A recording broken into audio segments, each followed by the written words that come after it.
Hi, everybody. Happy Wednesday. Thank you so much for tuning in to another What Else is Going On, AKA We Go podcast episode. So, we're going to be discussing episode 2 of Potomac. First off, I have missed y'all, and I will be getting back to my regularly scheduled program with videos either tonight or tomorrow. It's getting kind of late tonight, but I'm still trying to figure out also the podcast schedule with 2 new shows. So, I want to recap New York on my Patreon. I'm like, it's now 3 episodes. I've got to figure it out. I know y'all don't care about the logistics. You're like, girl, either you're going to do it or you're not. So I'm going to get that straight. Then with Potomac, I'm trying to figure out what day I'm going to do that on because Orange County would normally have come out yesterday, Tuesday. So I missed yesterday and last week. I'm going to get back on Orange County. And I'm thinking maybe just doing Orange County and Potomac on Tuesday, either combine them or just 2 short recaps of both. I'm not sure, but I really missed y'all, and we're gonna go ahead and jump into Potomac so that we're here all night long. I'm not gonna go too in depth about the first episode. I'll just give some things that stood out to me. Number one, the episode wasn't bad. My butt cheeks were not clenched the whole episode, thinking that what's what's gonna happen now? Whose husband or boyfriend or baby daddy or mama for that matter is going to be talked about in this episode, who's going to be ignored this episode, like none of that. I got none of that. It did seem light, airy. It seemed fun. There was a little bit more fun injected into it. I will say that Giselle is funny. She made Karen's hatitude party about her being the queen, gave herself the queen hat. I said, there we go. There's that Jizzy that Karen knows, but it was fun. She gave out the hat. She gave Wendy the bucket hat. um did the ladies not catch the reference when she said, my name is Wendy and I'm the best and all the ladies want to feel my breast? Like, duh, coming to America. Peaches. Higa, higa, higa. They didn't, either they didn't get it or they didn't want to get it, but I thought it was cute. Karen putting a spin on the ladies having actual questions, turning it into, I want real ladies that's going to ride for me. It doesn't mean I'm not riding for you because I have questions about the incident that took place. Now, look, and I'm going to say this later on. I do understand that they are felony charges, I believe. If you guys didn't know, I was on Dumpster Dive with Tom last week. Head on over there and we discussed the first episode of Potomac. And I went on Maryland case search and got all the charges and stuff. So I get it, but I believe there's a way for Karen to actually talk about this stuff without maybe implicating, well, not even implicating herself. Child, you did it. They're not trying to figure out if you did it, if there was another driver, you did it. But I do believe there's a way to talk about it. And if not, then maybe it would have been in her best interest to sit a season out. That's a real life issue that's happening. It has to be talked about to some degree. You know what I mean? Um, Giselle giving Wendy the bucket hat. They agree to meet up later. I'm just throwing out little things because, like I said, I'm not getting directly into this. Ashley meeting with a divorce attorney saying she wants to date. Knock, knock. Who's there? Luke from Summer House. Weren't you dating him or was that just PR? Because you getting on here saying you were ready to date, and Luke was before the filming of this season. So you've been dating, unless it wasn't real. So yeah, there's that. Don't really Ashley's story is just like, why is you here, ho? Like that's what Jocelyn said. Anyway, there's that. Oh, Giselle giving out derby hats to the newbies and giving Jacqueline a derby hat and saying, basically, you should have never not had a hat. And Wendy saying that's Mia's fault. That was something. But yeah, episode 1 was cute. Giselle and Karen's lunch was cute. When Giselle was bringing up either the citations or the charges, and Karen said, you can read. Those are the moments that are so funny to me between Giselle and Karen because it's like Giselle is almost like shocked, but kind of like, okay, Karen, I'm just gonna let you have that, you know. So episode 1, I appreciate it. I'm trying to see if there's anything else that really stood out in that episode to me. Mia going to talk to Gordon with taking the kids out and saying, you don't think when Jeremiah's older, he's going to want to know who his father is? I'm going to tell you like this. I agreed with Giselle and Karen. I also see how it could have come off to me like I'm a bad mom, like what Wendy was saying. Shout out to Dr. Wendy for expressing how she felt, even though her and Mia haven't had the best relationship. She, as a mom, she could still understand why Mia would be upset. So shout out to her. I think that's being authentic. I know a lot of people, myself included, for a moment was like, don't even come to me as defense. But I can also appreciate Dr. Wendy for being her true self in that moment. That's how she felt. So I'm going to speak up because we can have conflicting feelings. Like I feel this way about a person. However, I agree with them on X, Y, and Z, or I can see where they're coming from or where their emotions are coming from. But I also feel like it's not protecting their son. I know people are saying we're getting the real, we're getting the raw. And I'll just say this. I feel like I can feel where Jeremiah,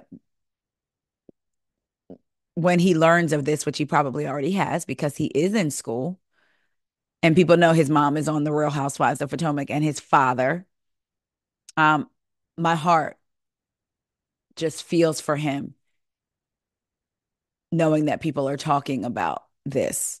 If he doesn't now, when he does know, because he will know there, it's not going to take for him to be an adult. He gonna know now. Trust and believe. So no, I agreed with them. Again, it's hard because yeah, we're getting the real, but then is it real? And is Mia using this for a storyline? Yes, G brought it up. G should be held accountable too. But Mia, you shut it down at last year's reunion. Said it was no possibility. Now all of a sudden, you even brought the medical reason why it was no possibility into it. Now all of a sudden, this season, when the cameras are rolling, it's well, he wants to know. You could have shut it down with him,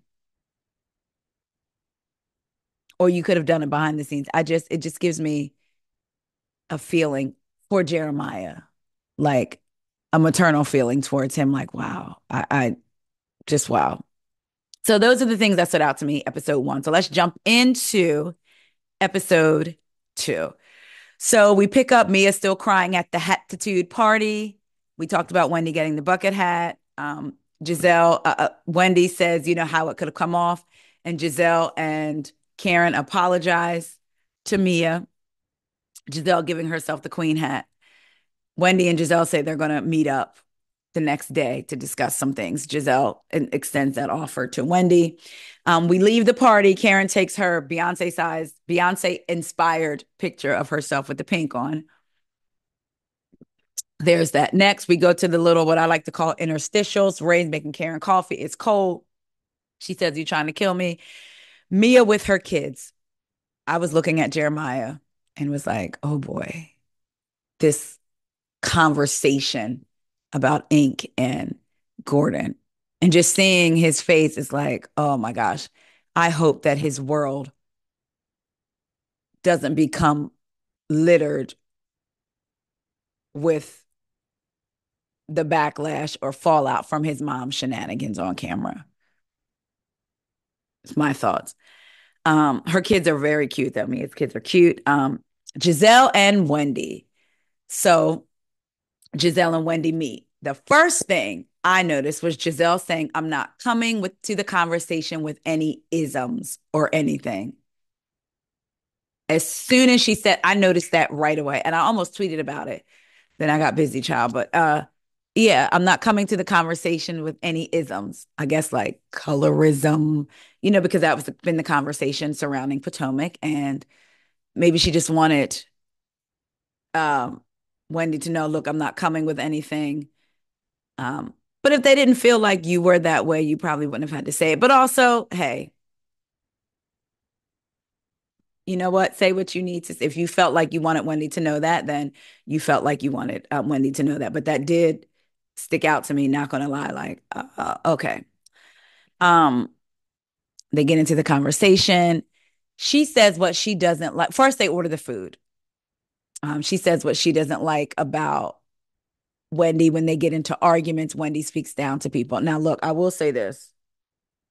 In real life, in an argument or disagreement, you wouldn't want to go there. They're filming a show, and I guess the goal is to, I don't even want to say the goal, but getting into an argument is a little different than off camera, right? When she says Wendy talks down to people, I've heard people say that they feel like Wendy speaks in a condescending tone. I don't necessarily think so. I feel like if I was Dr. Wendy to you, sweetie, I probably would be like, if I felt like you were coming for me, what you get back is what you get back. I'm 1,000% with Wendy when she says you can't police someone's response when you come knocking at their door. And I have said this before on this platform and on my podcast, and I've said it to my kids when they were growing up. You can't dictate somebody's response to you. So if you throw a pebble at somebody, you can't then cry victim if they throw a boulder back at you. Might the reaction seem extreme? Yes, but you cannot dictate a person's response. So if you don't want to have the issue of dictating the response, don't give them a reason to respond. Don't come for them. So I'm 1,000% with Wendy. You don't get to dictate my response to you coming for me. Because in an argument, metaphorical, or in a fight, metaphorical or physical, the point is to win, to beat you. And I know for me, growing up, my dad told me when you not necessarily defend yourself, but when you're trying to prove your point, or if you're in an argument with someone, you don't just throw out, well, you always do this, you always do that. No, you need to give people facts. On such and such and such, you said this, you did this, and you need to hit them with a mic, with your words, not hands, but verbally. Your argument needs to be so tight that it hits them with a Mike Tyson punch so they can't recover. Now, that also can also, if you're not careful, lead to you always keeping track of something that somebody does. That way you can say, well, if they hurt me, then I can bring out, if they do something, if they come for me, I can bring out all the things they've done. So it can work the other way too, right? But I got what he was saying. You can't just throw out there, you always do this, you always say that. You're condescending, Wendy. Well, let's start from A, because the condescension may have come in B. A, you came for me. B, I responded back and you took it condescendingly. So when Giselle says, I don't like it, and Wendy says, okay, you can't police my response. And Giselle says, I'm not trying to police your response. Get that. And Wendy says she doesn't like how she feels like Giselle alienates people. And Giselle says, when I don't like you, I don't want to talk to you. I get her giving a reason, but respect Wendy's too, meaning you don't like when Dr. Wendy is condescending, and she doesn't like you trying to alienate people. So there's not an excuse for you, but not for Wendy. Right. But it seems like they came to a happy medium. By now, you probably have all seen and know that the Brooke Ashley, shout out to Brooke Ashley, tweeted, I'm all for moving forward. Wait, I'm all for moving on slash forgiving, but we have to have some tough conversations and get to the root. Wendy let her off way too easy and didn't bring up anything. This is crazy. Hashtag RHOP. Dr. Wendy retweeted that and responded and said, no, baby, I brought up everything in caps, saying I could not use her bathroom at the Reasonably Shady event, saying it was okay for me to be assaulted because she does not like me, bringing up a fake rumor about my husband, talking badly about my mother, etc. It was a 2-hour lunch. Hashtag RHOP. I'm going to say this. I'm glad that they came to a place of conversation, and after they got all that out of the way, it looked like they were eating, laughing, talking about the night before and their reactions to Ink and Mia and the Hatitude Party and all of that. But I would have liked to see Wendy bring up all of that stuff. And me personally, I feel like they didn't show all that because they didn't want the audience reminded of some of the things that Giselle did and why Wendy came for her so hard. To me, it's still a thing of protecting Giselle a bit. Because why wouldn't we see that? I know that you don't have that, you can't show everything, but that conversation was important. After, it's not like they went one season or half a season with them not talking. It was almost 3 years. And Giselle got to say one thing she didn't like about Wendy. Wendy said something she didn't like about Giselle. And it was like okay, we didn't see an apology. So I just feel like It was production's way of once again protecting.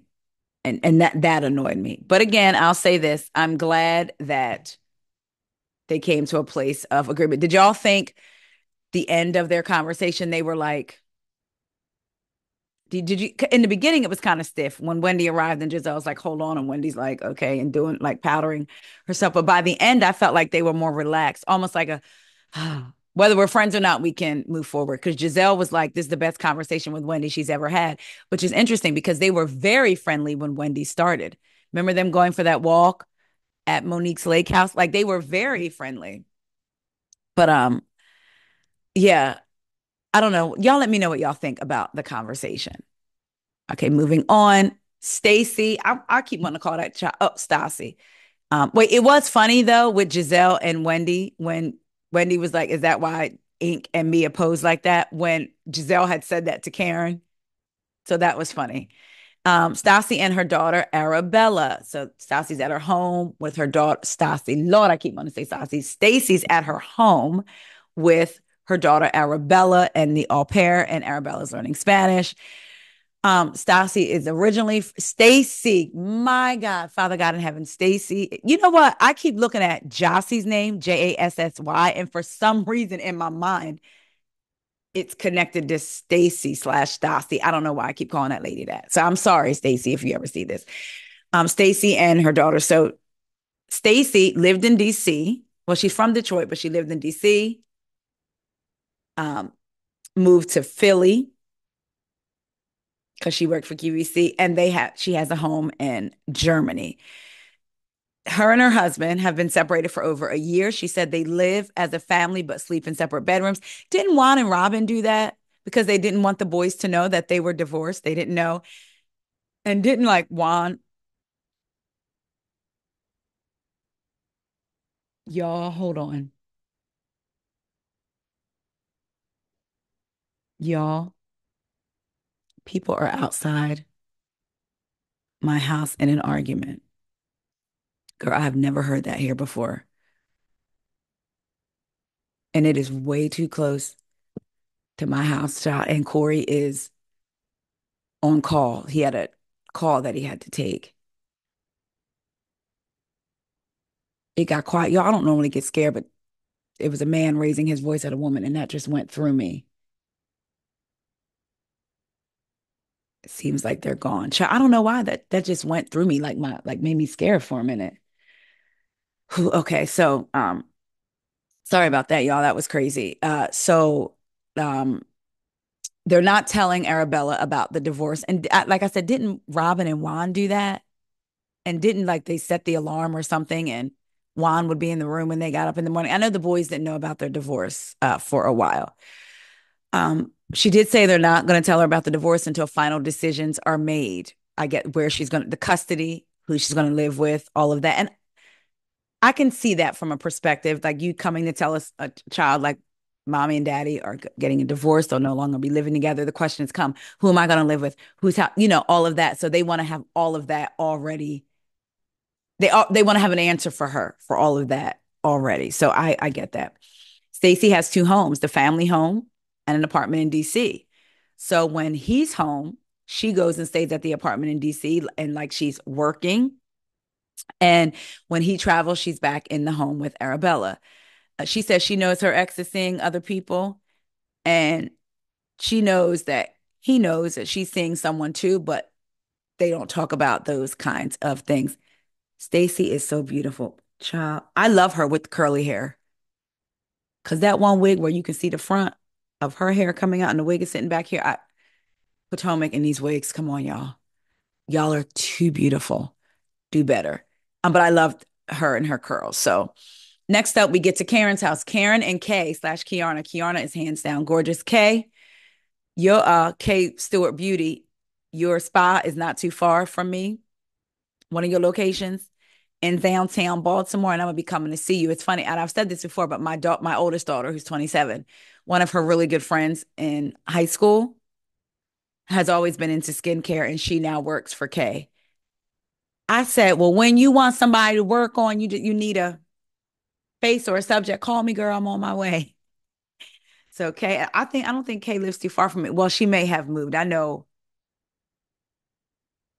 where she was before wasn't too far from me. But anyway, Kiarna goes to Kay's house. So after the fight last year at GNA between Kiarna and that other lady, the Sesame Street character, they don't exist as our Potomac princess of Potomac, Karen said. I mean, Candace said they don't exist.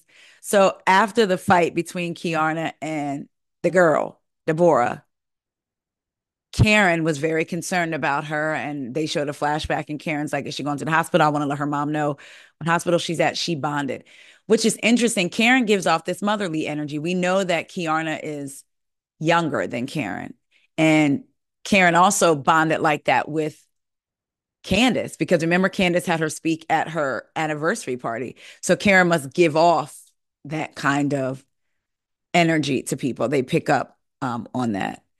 So either that or she needs a soldier child. She's prepping a soldier for her army, right? So she knows who's ride or die with her. But they bonded, so they're really good friends. So Karen asked Kiana about an engagement, and Kiana says they're working their way through cohabitating. They're building a house from the ground up, but while the house is being built, she's moved in with him until it's done. She said, "My man, my man, my man, three my mans." Okay, she looked beautiful in that confessional with them roses, that blonde wig. No, but that rose look gorgeous. Like I said, she's a gorgeous woman anyway. But she said her man are cohabitating. Um, she's living with him until the house is built from the ground up, so she don't have to pack a hoe bag. I said, I know that's right because I know folks who used to keep one. Got to be ready on the go, a hoe on the go. Okay, so she says she's glad that she doesn't have to do that anymore. Karen said, she told Ray when they were dating if he wanted her to move in, basically he needed to get her the ring first. And Kiana said her mom pretty much feels the same way. So Karen says, yeah, get the ring, make mom feel a little bit better. Kay in her confessional says that the last time she lived with someone was her late fiance 9 years ago. And when you have to bury someone that you've committed your life to, it's hard. And it took her a while to get over that, which I can definitely understand, how she would feel that way, like for sure. I don't even like to think about that now, like death, like your partner, the person that you love, it's hard to think about. So I definitely understand that. Me and Corey lived together before we got engaged. It didn't matter to me. And then there was a point when I was talking to him about marriage, and I'll never forget, I had like wedding books, and it was a year after we had been dating. And I hadn't even been thinking about dating, but for our year anniversary, he took me, like we had like a little staycation somewhere. And when I came back, my mom and my grandma were like, "Where's the ring? Did you get the ring?" Because basically you're supposed to get the ring after a year. I wasn't even thinking about marriage. But then that got in my head a little bit. And so I was talking to him about marriage, and he was like, "Yes, I know I want to marry you, but it'll come when it comes." And then one day I was at lunch with my girlfriend, who's my son's godmom, and I had all these wedding books. And I threw them away and said, I'm not even thinking about marriage. I honestly, I didn't even want to get married like right then. Like that wasn't even a thought. And once I was realized that it wasn't me that was expecting that, but like letting society tell me it's supposed to be a year, I threw them books away, wasn't even thinking about it. And then it was like a little while later that he proposed. And I was like, oh, like it was great. But like, so I didn't have a problem not being engaged. Got married because I wasn't even thinking about marriage. But anyway, but I also get what Kay is saying. But you're building a house together. If y'all see a future, is marriage something that you want to do? Like, have y'all discussed that? Do you want marriage? And he's not ready, but wants it eventually. Do you not want marriage? Maybe because of what happened with your fiance, and maybe you may be a little scared. Do you not want marriage? And maybe he does and is trying to talk you into it. So your commitment to each other is building this house together. Who knows? We don't know. So Kay slash Kiana asked Karen how she's feeling. Karen says she's okay, but she has twitches, but she's celebrating life. She says she just had the triple 21 party that Giselle threw for her. So Kay is like, what party? Karen says you didn't get invited, and Kay says no. So they flash back to Karen and Giselle at that lunch from the first episode. And I guess they're talking about the guest list. And Karen says, what about Kay? And Giselle says basically she only has a table. She doesn't know how many the table's going to fit, but she'll do her best. In her confessional, Kay says she wasn't invited to Karen's party and she's disappointed because everyone knows how close her and Karen are. So in seeing, Karen says, I'll be talking to Giselle. Giselle mentioned that she's doing an event with Ashley. So Kay says, okay. Um, and then she says, if you know me, you know that it was humiliating. And in her confessional, she talks about how the last time she went to a GNA event, GNA event, it was ghetto.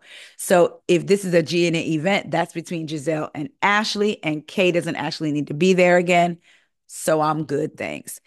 And seeing, Karen says the girls were basically great to her at her party, but she's thinking in hindsight, right after the accident, it was a little too soon for her. She said it did have the flavor of an inquisition, sort of like how you and Giselle were coming at Mia in a different way. And again, I'm not saying I don't agree or wasn't warranted, but Karen, she said lots of questions about the accident from Mia and Jacqueline, and she wants to know who's the real itch in her life. I said, well, what happened to Karen saying batches? Remember in her confessional when she was in that pink, real pretty, from some seasons ago, and her hair like up, and she was calling them batches. Child, what happened to batches? Girl, you done hit a tree and now they itches. Okay, anyway.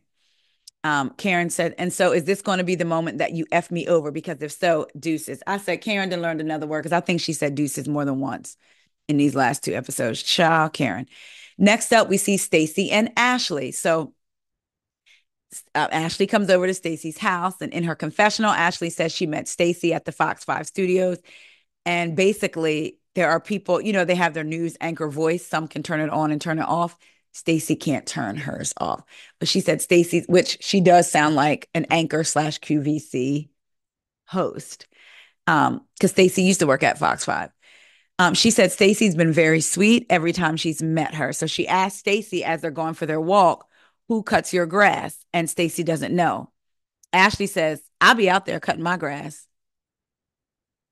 Michael won't hire nobody to cut your grass, or you can't have anybody to cut your grass.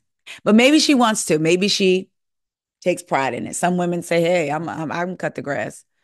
God bless you. Um, so in her confessional, the producer asked Stacy, how is it that you don't know the person who cuts your grass? And she says, am I supposed to know the name of the person who cuts my grass for real? I was thinking maybe her husband took care of that, the maintenance stuff, and it's just a bill that he pays and she don't really know who cuts the grass, right? That could be it. So as they're walking, Ashley does ask Stacy, does your husband take care of all this stuff? Stacy says, we've been separated for over a year. So she doesn't necessarily answer the question unless I missed it or they just didn't show it. She said, we aren't at the finish line. You know what I mean? And then she tells Ashley that they're still living together. So Ashley stops and points and says, y'all live here together? In her confessional, Ashley says, girl, what are we doing? Now, Ashley, between you and this blonde wig and this dirty blonde wig, girl, I do like the lipstick color though. Ashley says, girl, what are we doing? I know that when you live with somebody under the same roof, you still feel together in a weird way. They show a flashback of Ashley talking to one of her other friends that she was trying to get on the show some seasons ago, about still living with Michael through the divorce. So you, of all people, should kind of understand where Stacy is with it. Stacy says, we're living together while we go through mediation, and that's a big thing. So this is where the conversation gets a little bit deeper. As they're walking, Stacy says, I wanted to ask you, what is your nationality? Ashley said, my dad is white, my mom is black. And Stacy says, so you're biracial. And Ashley says, indeed. Stacy says, okay, like Arabella. And Ashley says, I identify as a black woman. So Stacy says, how do you identify your boys? Are they little black boys? Are they biracial boys? How do you handle that? And Ashley says, yeah, that's something I'm working through with them right now. They don't necessarily have the qualities that make them see themselves based on what they compare to with their peers being black.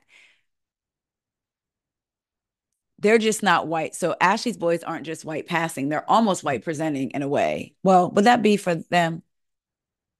To me, Ashley's sons look white. And look, I feel like I can normally tell if somebody got some of us in their family tree. I knew Ashley did. I knew Robin did. Some people said they thought Robin was a white woman. I didn't think Robin was all white. I knew Giselle did. Even Bryn from Roni, I promise y'all, her first season when I looked at, she reminds me of my sister-in-law. When I looked at her, I was like, oh, one of us is down in her tree somewhere.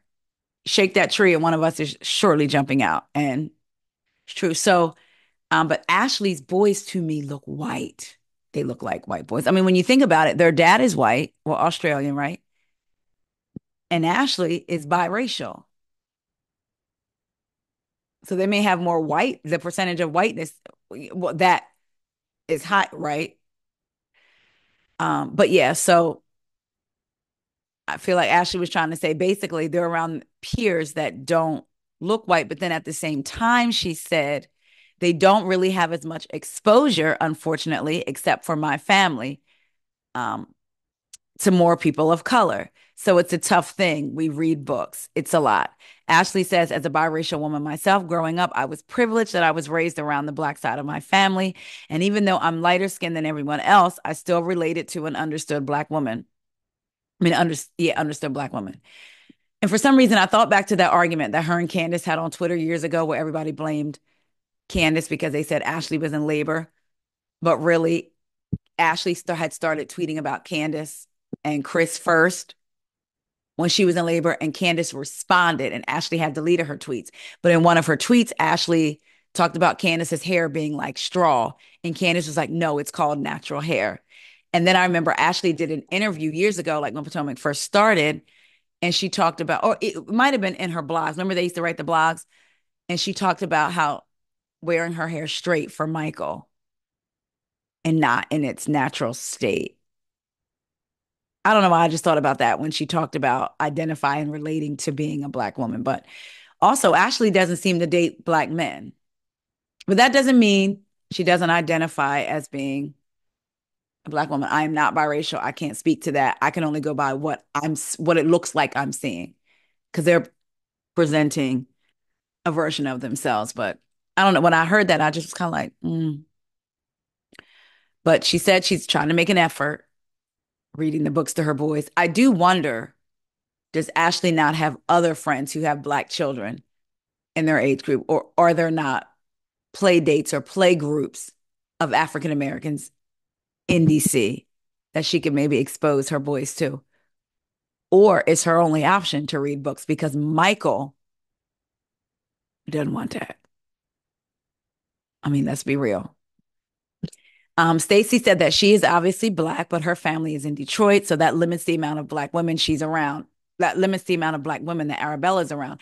I did flash back to the scene that Stacey had with Arabella, and in her with the all parent in her confessional. She said that Arabella is around mostly adults, as is a lot of um, children that don't have siblings. And I thought to myself, if Arabella is mainly around adults, like you said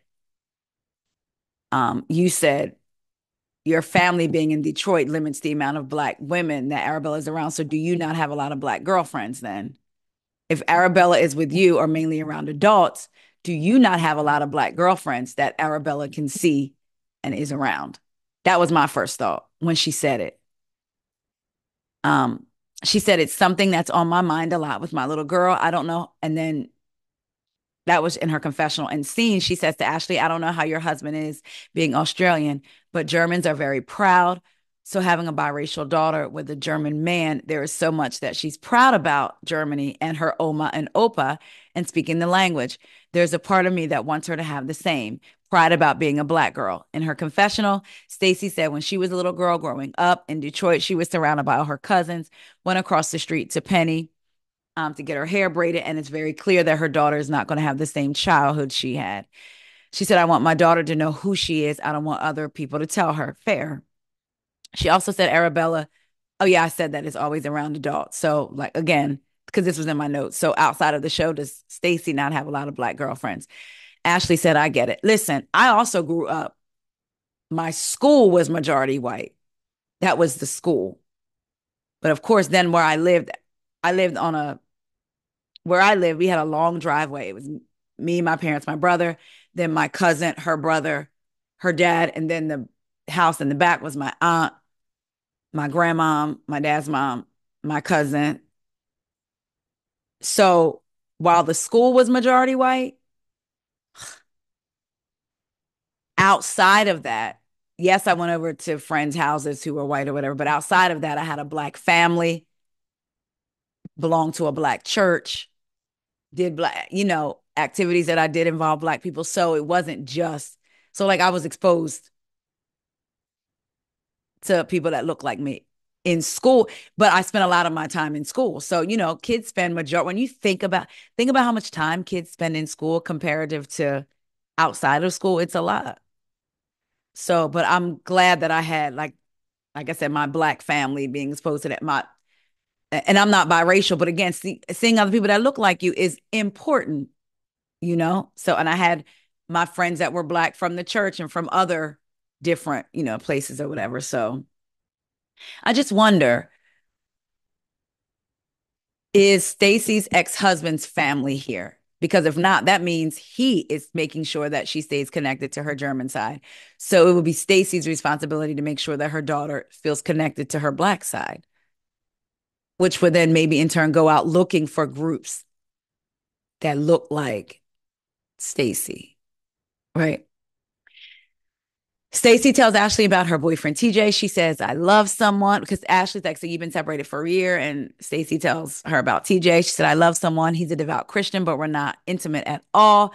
They're not having sex because he wants to wait. They've been seeing each other for a couple of months. Stacy met TJ at his audition to become a host at QVC.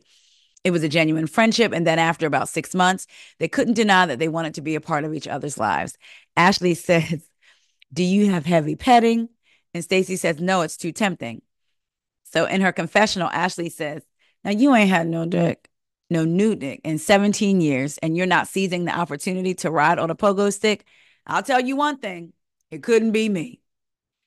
Um, Listen, a lot of people look at you. Oh, in my notes, I said, listen, Ashley, a lot of people look at you and say it couldn't be them. Because they look at Michael and say they couldn't imagine Michael hopping up and down on top of them or hopping up on top of him. Right. So a lot of people look at you and say it couldn't be them. You talking about you still rubbing his feet at the last reunion. Your coochie still having a craving for him. So yeah, there's people looking at you saying it couldn't be you too. So we get it. Child. But anyway, Ashley says, okay, so what do you do? Stacy says, we go to church, we work out. And Ashley says, you work out a lot. And Stacy says, yes, we work out a lot. Listen, I know people say test the equipment, better than all that. I know for me, I grew up born and raised in church and established my own relationship with God outside of the church. Corey, the same thing. Yes, we was hunching before we were married. Hence him asking me to marry him. And then I got pregnant 4 months later during the wedding planning. Mm-hmm. Um, so I think it all just depends on the person, right? Ashley talking about it couldn't be me, but it's hunching now working out in your favor. Like, I don't know. I guess it just depends on the person. Some people really don't want to do that until they get married. I mean, I always felt conflicted every single time I did it. I mean, I had my daughter 3 months before, my oldest 3 months before I was 20. So, um, but yeah, it just all depends on the person at the end of the day. I'm gonna be honest. Do you want to end up married to somebody who can't satisfy you? No. Um, but there we go. Stacy says to Ashley, I'm excited to see you at your event and to support you, girl. Next up, Karen goes to Giselle's. Giselle said she was looking when Karen got there. Giselle's looking out the window saying, I want to see how you made it to the house. Was it an Uber? Karen said, I have an Uber because listen, if Beyonce can have a driver She can have one too. Listen, Karen, come to the front. And everybody else who thinks this way, rideshare drivers are not your personal drivers. Rideshare, okay? Not your personal driver. A personal driver, you can have them take you here, there, everywhere. They're just on call for you. Mm-mm. Uber or Lyft, you put in your destination. What you don't do is that, oh, I didn't put it in, but can you swing by the bank for me? I'll be 30 seconds. Oh, didn't put it in, but can you swing by the corner store for me? Because let me tell you this, that extra 5 cents that I may earn for waiting for you does not compare to the ride that's sitting in my queue that I already got waiting for me to pick them up. But now, since I'm swinging you by the store, even though it's only going to take you 2 minutes, it's added 2 minutes to their wait time. So now they've canceled me and gotten another ride. And I've lost out on that to get 5 cents from you and probably no tip. Uber and Lyft drivers are not your personal drivers. Okay. All right. That's Karen. In case we ever see this, hire a driver. Um, Giselle said, but you had a driver. His name was Blue Eyes, remember? Karen says she's getting a new one. They flashback. Was it the season one reunion that was flashback when they talk about Karen and Blue Eyes? So Giselle asked Karen if she had a nice hatitude party. Karen says she thought it was a nice inquisition. And Giselle says, Inquisition for who? Karen brought up the non-alcoholic drink and said, you had on the menu non-alcoholic drink. And Giselle said she didn't see it um, as a dig and that it was her giving them options. It was so funny because Karen then says again, well, people can read. Like they could have read the menu. Um, in her confessional, Karen says Giselle can't help but be shady. And they flash back to the lunch with no snacks or nothing. The press conference with no press that Karen had when Giselle had that T-shirt on, free Uncle Ben, and then Giselle saying Ray wanted to lick Erica Lyles up and down. He leaves Karen in the dust every time. So in her confessional, Karen said, I would be upset if Giselle didn't show messy. That's what makes me like her. So Karen said that she thought giving Wendy the bucket hat was too much. Giselle says, well, I spoke to Dr. Wendy and we had lunch and they decided they were going to be better. Giselle brought up how she told Wendy she didn't like, how like in an argument, she talks down to people and Karen was like, how does she receive that? And she said, well, Wendy received it. Or how does she take it? She said, Wendy received it. They both made the decision to be better. And Karen is happy about that. So Giselle brings up Karen's party and says that Jacqueline had a lot of questions for Karen before Karen got there. And then Karen said, well, Jacqueline is on a timeout because at the party, they were asking Karen questions, and Jacqueline was basically like, I'm going to wait for the statement or the verdict. Karen didn't like that. Karen said her friends in real life ain't waiting for no matter of time or statement or a verdict or an outcome. If they're riding for her, they're riding for her. So Giselle asked, how Kay was doing, and Karen said Kay was taken aback about not being invited to the party. So Giselle was like, just so we're clear, I could only invite a certain amount of people. She said she was going to go ahead and invite her to the GNA event. Now, in her confessional, Giselle said Karen was shady for even telling Kay that she wasn't invited, but she doesn't have any issues with Kay. Okay, Kay, she said. She told Karen there's no shade here. Now, uh, Giselle tells Karen that the GNA brings up the GNA event and says it's cocktail hour, so come cocktail-ish. And the National Brain Tumor Society that she's partnering with will be there.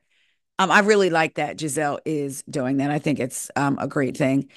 In her confessional, Giselle says GNA was all about leisure, fun, and sexy little clothes. Now, see, here we go with the lies, Giselle. But we're moving in a different direction towards health and wellness. And as my father passed from a brain tumor, I felt a need to make it a little bit more meaningful. And I wanted to make sure that I could help anyone that might have a brain tumor or might be suffering because it's ugly. It's not a pretty ride. Karen said, I love that this is happening now. And it's your father's memory. Anything I can do to help. And Giselle was like, just come. Karen says, okay, I got this. I'm ready. I'm ready. And they laugh. Karen says, I told you I was being given an award, right? Remember? Giselle said, yeah, when is it? So Karen says, early Friday, but I won't miss your event. So, of course, like anybody else, Giselle was like, well, what time is it? Karen said, I don't even know. Giselle says, okay. And Karen says, but I got to look at it, but I'll be at your event. Giselle says, okay, again. So in her confessional, Karen says that the Femi Powered, I guess, award is given to entrepreneurs in the community who not only do business, baby, but give back to the community as well, on a social level. That would be Karen Huger, Ladam. That would be me. Thank you. That's what she said, honey. In her confessional, Giselle says, I got an invitation to this like 3 months ago for someone else. And guess who wasn't on the list? Karen the Freak Huger. I think some people who were originally being honored couldn't make it. So I think she asked to be honored so she could say, look at me. I'm Karen um, the Huger and I'm being honored. So then she says, forgetting the fact that she had 9 citations or 8, I don't know how many. That aside, let's honor Karen. As the citations are popping up on the screen. So Giselle said, so side note, I thought that was interesting. Giselle said she got an invitation, if this is true, 3 months ago. And evidently it had the honorees on there, and Karen was not one of them. So Giselle says to Karen, yours must be a luncheon. Karen says, I got to look at the details with everything I'm going through. I don't even know what's going on, but I'll be at your event. I'll be at both. What's interesting, not what's interesting, but the way Karen positions this, I get it. You are going through something, but it's of your own doing. So everything I'm going through right now. And I'm not saying she got to throw herself on the stake every time she mentions it, but it's like the way that she positions it is like she's the victim in this situation. You're not. Child. So they show a screen that says 6 a.m. the next morning. The next morning. Okay, after they had this conversation. Giselle's in her confessional saying, why am I waking up to a text from Karen at 6:30 in the morning to me and all the ladies? This is what the text reads, y'all. Ladies, all are invited, booked and busy in this group as always. There are 2 events scheduled at the same time. I encourage all support both events if you would like transportation, in parentheses, shuttle service, has been graciously offered by Jassy to all who wish, from the Femi Powered, where I will be honored, back to the GNA event to support our Fab Sisters GNA event. Did Karen you speak to text? But anyway, Karen texts them 6 a.m. the next day after she had left Giselle's house. So back in her confessional, um, Giselle says, I thought we were friends. I just threw you a freaking birthday party. That's not what friends do to each other at all. So then Karen's holding her phone. They show Karen, I guess, sitting on the couch or a chaise, holding her phone. And in her confessional, she says, I'm sorry it's on the same day, but should I not have people at my event because Giselle is having an event? No. Giselle then responds to the text and says, no need for the ladies to be running all over town. Please all go to Karen's event. In her confessional, Wendy says, I'm not really sure what the award is. I don't know, but I'm here to support Karen. In her confessional, Mia says, I feel like Karen, she needs attention. And Stacy in her confessional says, I would never send an invitation to a group of women who have already committed to another friend's event, but I am not Karen Huger. Giselle says my event is in honor of my father. So what is she being honored for? Running into a treat show? I'm gonna say this. I will be pissed off too. And y'all know I don't really see it all for Giselle like that. I used to be she used to be my fave like the first 2 or 3 seasons, but I get where she's coming from here. How long ago did you tell Giselle about this event? Why you didn't send the text out when you told Giselle about the event? Why are you sending it out like the day? I think Stacy said actually later on it was the day before the event, after they had all RSVP to Giselle's event. Giselle and Ashley's event. I would be a little pissed if I was Giselle. Like, girl, it's the date of the event, and Giselle arrives at the space, and it's cute. It's nice. Brant is Ashley's friend and event planner, and Tim, they show Tim, Giselle gives him a hug, is a fitness trainer slash GNA wellness consultant. Giselle had hugged Brant as well. We're introduced to Dina and Ashley from the National Brain Tumor Society. Giselle let them know that this means everything to her. She lost her dad like 10 months ago, so this is extra special. And she says to them, and I just don't want it to be tonight. I want, hopefully, for us to have a long-lasting relationship. Ashley from the National Brain Tumor Society says raising awareness for something like this is so important. And in her confessional, Giselle said her father was diagnosed with a brain um, tumor from a CAT scan. And 12 days later, 12 days, y'all, he unfortunately passed away. She said that that shouldn't happen to anybody. If there's a tumor in your brain, that should be able to be detected early enough that something can be done about it. So 12 days later, you can still be here.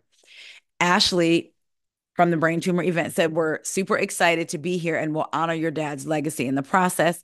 So then Ashley Darby, the A in G&A, shows up and says hello. And oh my gosh, she loves the event space. She says it's great.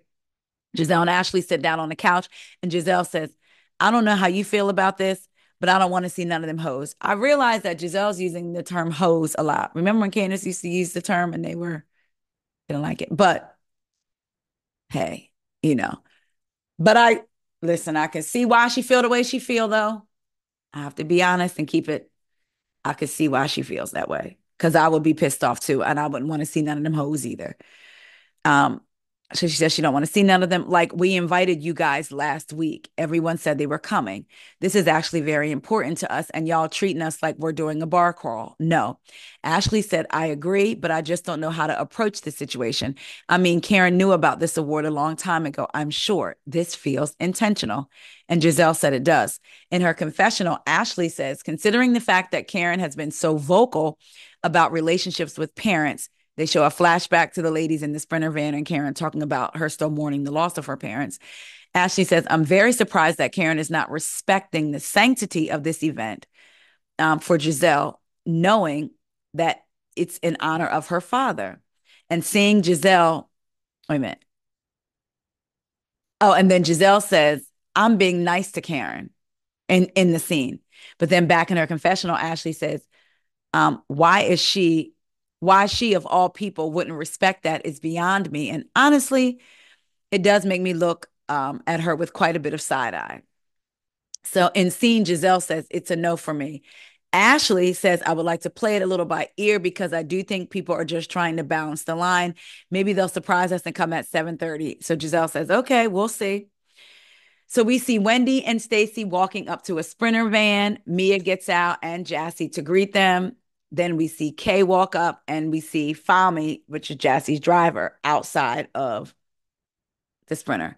The ladies all get in the Sprinter van. They have a drink. They're excited. It's 6:33 p.m. Now, here's my thing. If Karen's event started at 6, I know you don't want to be the first one there, but for me, in order to show face, they should have been there at 6 o'clock and left at 7 or 6:30 to arrive at GNA by at least 7:15. Who knows what time the call sheet said, though. So Mia says, do we know what she's winning? Someone says, we don't know exactly what she's winning. This is in this friend of In her confessional, Karen says, with everything I'm facing because of her actions, with the horrendous articles written about my character because of her actions, to be seen in my community for who I truly am and the work that I do, I feel totally blessed. God bless Karen. Hashtag blessed. Back at the GNA event, Giselle welcomes Vivian, which is Karen's friend. And Giselle, like me, is surprised to see Viv there. She says, I'm surprised you're not at Karen's thing. And Viv says, Ashley invited me, so I'm here. Giselle said, oh, I'm so happy. Okay, Ashley's going to be happy to see you. In her confessional, Giselle said, Vivian is showing up and showing out. And I'm just so happy because, yes, she's friends with Karen, but she RSVP'd to GNA first. All the other ladies need to take note. Back in the scene, Giselle says to Vivian, I'm very happy to see you. Vivian says, thank you. They're on their way, though. They're coming. Giselle says, I don't know. Don't care.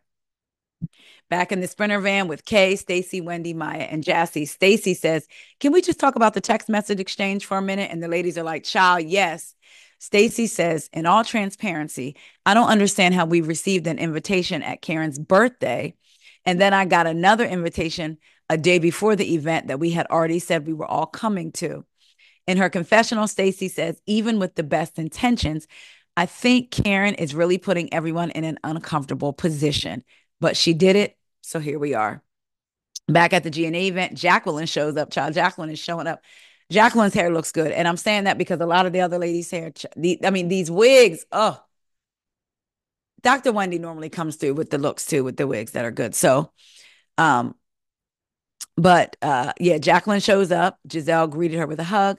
Ashley gets a FaceTime call from the ladies in the Sprinter. Child, she got a phone in one hand and a Corona in the other. Child. Jassy says to Ashley, okay, so we're just creating our plan to make it to your event. That would already piss me off because it's like, ain't no making it. You already RSVP'd. Ashley says, okay. Jassy says, we just wanted you to know that you can expect your girls to be there to support you. Ashley says, okay, babe, thank you. What time do you think you'll be attending? Mia says, Fami, what time will we be there? Talking to the driver. Jassy says about 8-ish, 8:30. Ashley says, the event ends at 9. So in the Sprinter, Stacy's like, that's what I said, you guys. We cannot get there at 8:30. So Jassy says to Ashley, don't worry, whatever it takes, we'll be there. Ashley says, babe, if you guys aren't going to be here by 8, there's going to be. Stacy says, we can get there by 8. Ashley said, be here by 8, please. Jassy says, okay, we will, don't worry. Ashley says, okay, child. She hangs up the phone and she says, child, because she already know. Stacy says we really should be cognizant of the time, you guys. And somebody else says, I agree. I don't know who says I agree. It might have been Jassy, maybe. She said, I think it's quite rude. Wendy says, how far is Karen's event from Ashley and Giselle's? Jassy asked Fami, the driver. He says 24 minutes. Somebody says, so that means we literally have 15 minutes. Stacy says we have 30 minutes to go in and be out. And Wendy says not even 30 minutes. So Wendy says, well, I'll say this. My primary focus is Karen, and Kay says I stand with that. So Wendy says if we need to split up, then me and Kay can Uber. In her confessional, Wendy says, have you ever seen DC traffic? Just go. This is funny to me. Just go ahead and text them and send them your regrets because it's not going to work. I agree with Wendy. Back at the GNA event, Ashley goes to Giselle and says, Giselle, I just got a call from Jassy and Mia. And Giselle says, okay. Ashley says, they basically said they'll be here by 8:30. Child, you can see Giselle already get ready to shake that head like, her mouth is open like, and Ashley said, so I said, please be here by 8. Just be here by 8. Giselle starts shaking her head no again and said, they need not to come. That's so rude, Ashley. Effing rude. Not rude, but effing rude. Ashley says, I know, I know. She says, look, I'm your teammate and I don't want our cause to feel disrespected. So we're in this together. They go and sit down at the table with Jacqueline and Vivian. Wherever Ashley is, she knows she can, her and Giselle together, bad weather. Shout out to the Real Housewives of Salt Lake City, which is coming on tonight very soon. I got to get through this. So they sit down at the table with Jacqueline and Vivian. Ashley says, girl, why aren't you on the group chat to Jacqueline? And Jacqueline says, I was going to ask y'all. I honestly feel like because I spoke up at the Hatitude party. So I guess Karen did not include her on the group invite to her event. Because I was going to say, why wasn't Jacqueline there? But that makes sense. Um, yeah. So she said because she spoke up at the Hatitude party. Giselle says, well, she told me that you said something like, we'll wait for the courts to figure this out. Or you said something like that, we'll wait. And Giselle said, which is not bad, by the way. And Ashley said, she did, meaning Jacqueline, yeah, you did say that. Jacqueline definitely said that. Jacqueline says, basically, like, she didn't like that. Like, Karen didn't like that. Giselle says she is livid, livid. Ashley said, but it was nothing. And Jacqueline says, we'll find out then. We'll find out then. And that's the reality. That's the truth.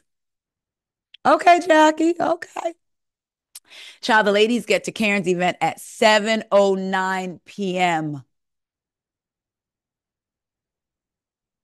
Karen hasn't even been given her award yet, which to me, I was thinking they should have did the opposite. Maybe went to GNA's event first and then tried to make it to Karen's because they don't do awards right away at these ceremonies. But anyway, they take their pictures with Karen. In her confessional, Karen says, obviously, I'm more likable than Giselle at this point. So all the girls chose to come and support me and left her high and dry. That was not my objective, but the people have spoken. Karen, that was your objective. And I'm going to say this. I think that Bravo pushes Giselle as the head girl in charge, as the face of Potomac. But I think the ladies have a certain level of respect for Karen and her position, and they kind of look at Karen as the leader of the group. That based off of this. Now, Wendy, I can see why. Like, okay, me and Giselle are just making up. Karen's been here for me. And with Kay, of course, her and Karen are bonded from the incident that she went through last season. So I get those two. Karen and Mia had issues last season and didn't necessarily end on the best of notes. So I do think the ladies regard Karen and hold Karen in a certain regard. Karen, you did that on purpose, though. You did. And I just feel like she should have sent out the invite as soon as as soon as she knew. That way the ladies could have even coordinated, okay, half of us will go here, half of us will go there, and then switch. Something.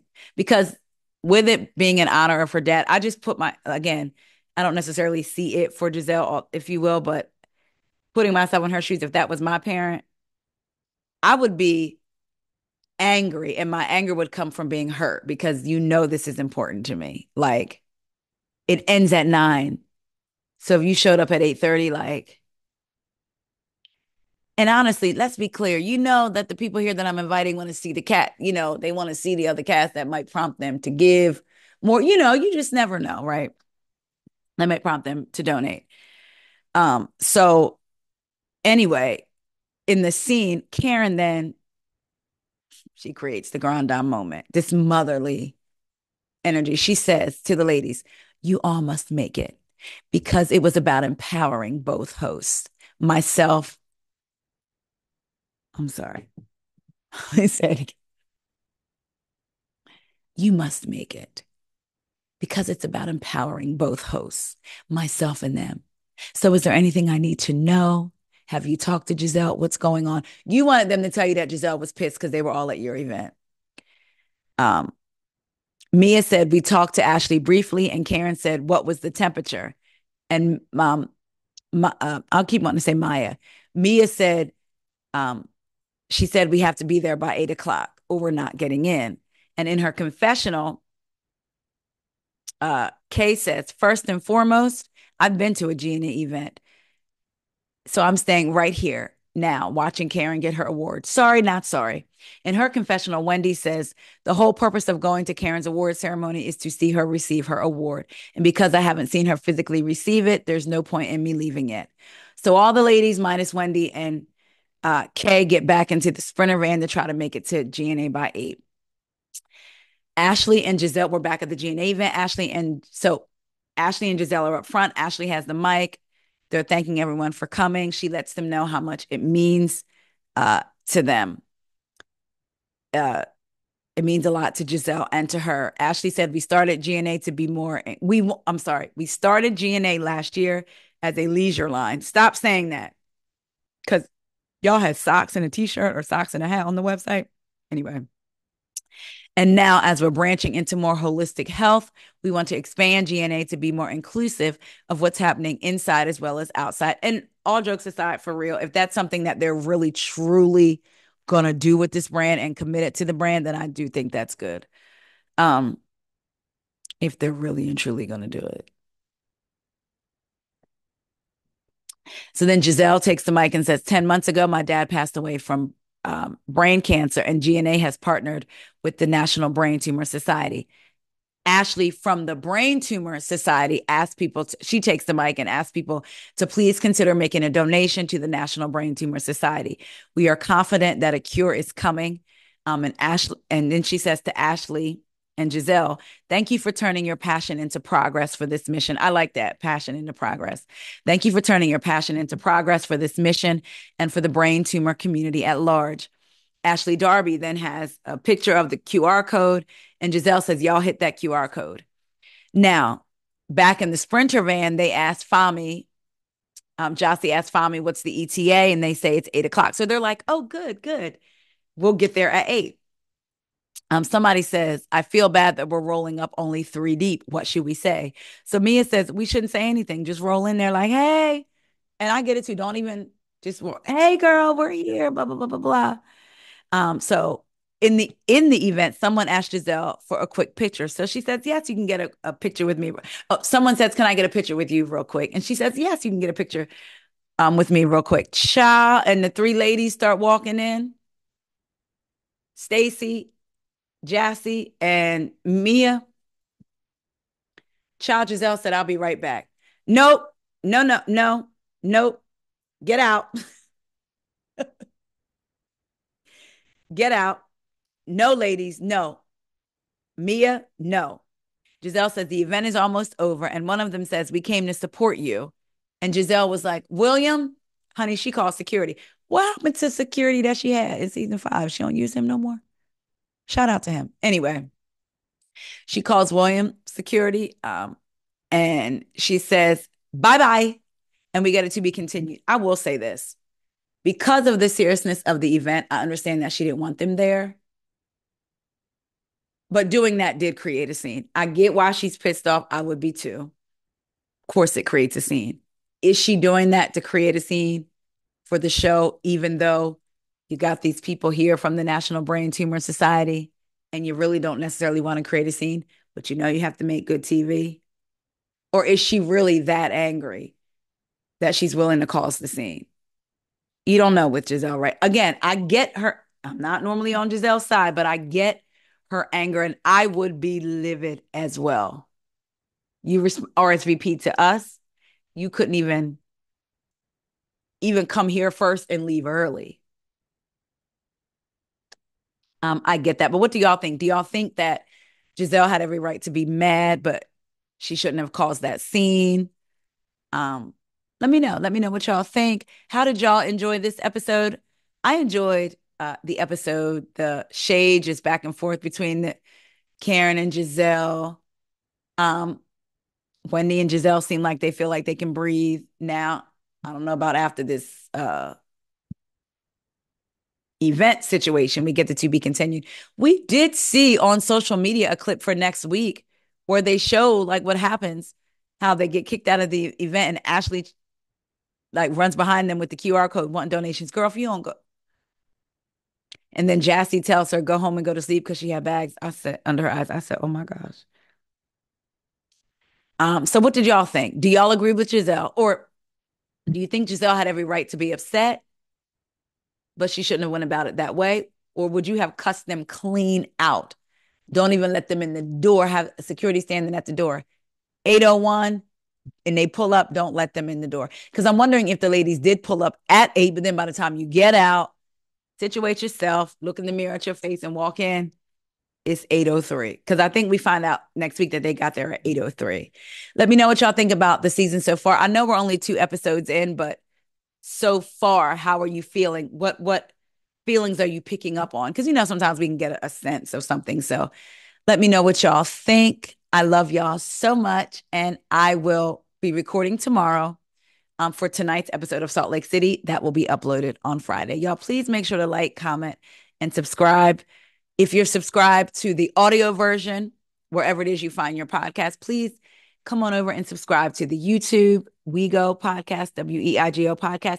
If you're subscribed to just the YouTube, please head on over to wherever it is you would listen to your podcast. Or if you don't listen, go to your podcast app and subscribe to what else is going on podcast. That would mean the world to me. I love y'all so much, and I will see y'all later. Bye.